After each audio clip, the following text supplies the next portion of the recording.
एक लोगों में डर बैठा है। वो फैमिलीज रही हैं जो ब्लड जब उनको नहीं मिल रहा। 500 यूनिट डेली की खपत नागपुर में है, हमें नहीं पता वो फोन किसका है। रक्तदान करना जितना हमें मुश्किल लगता है उतना है नहीं, बल्कि मुश्किल ये है रक्त ढूंढना हमारे मैचिंग ब्लड ग्रुप का जब हमें जरूरत है।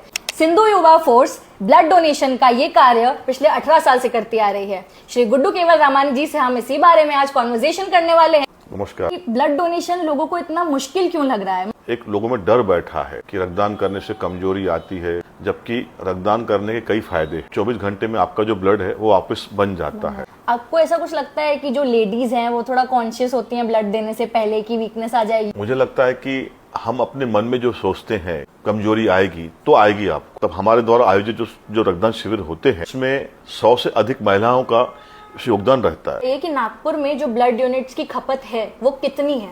अंदाजा लगाऊं मैं तो रोजाना 500 यूनिट डेली की खपत नागपुर में है। पूरे साल में कभी भी अगर किसी को ब्लड की जरूरत है तो कैसे लोगों तक ये पहुंचता है? 24/7 हमारी संस्था के 8 सदस्यों का नाम और नंबर दिया गया है। जो जिम्मेदारी आपने ली है 24/7 संपर्क करिए, तो हमें वो निभाना पड़ता है।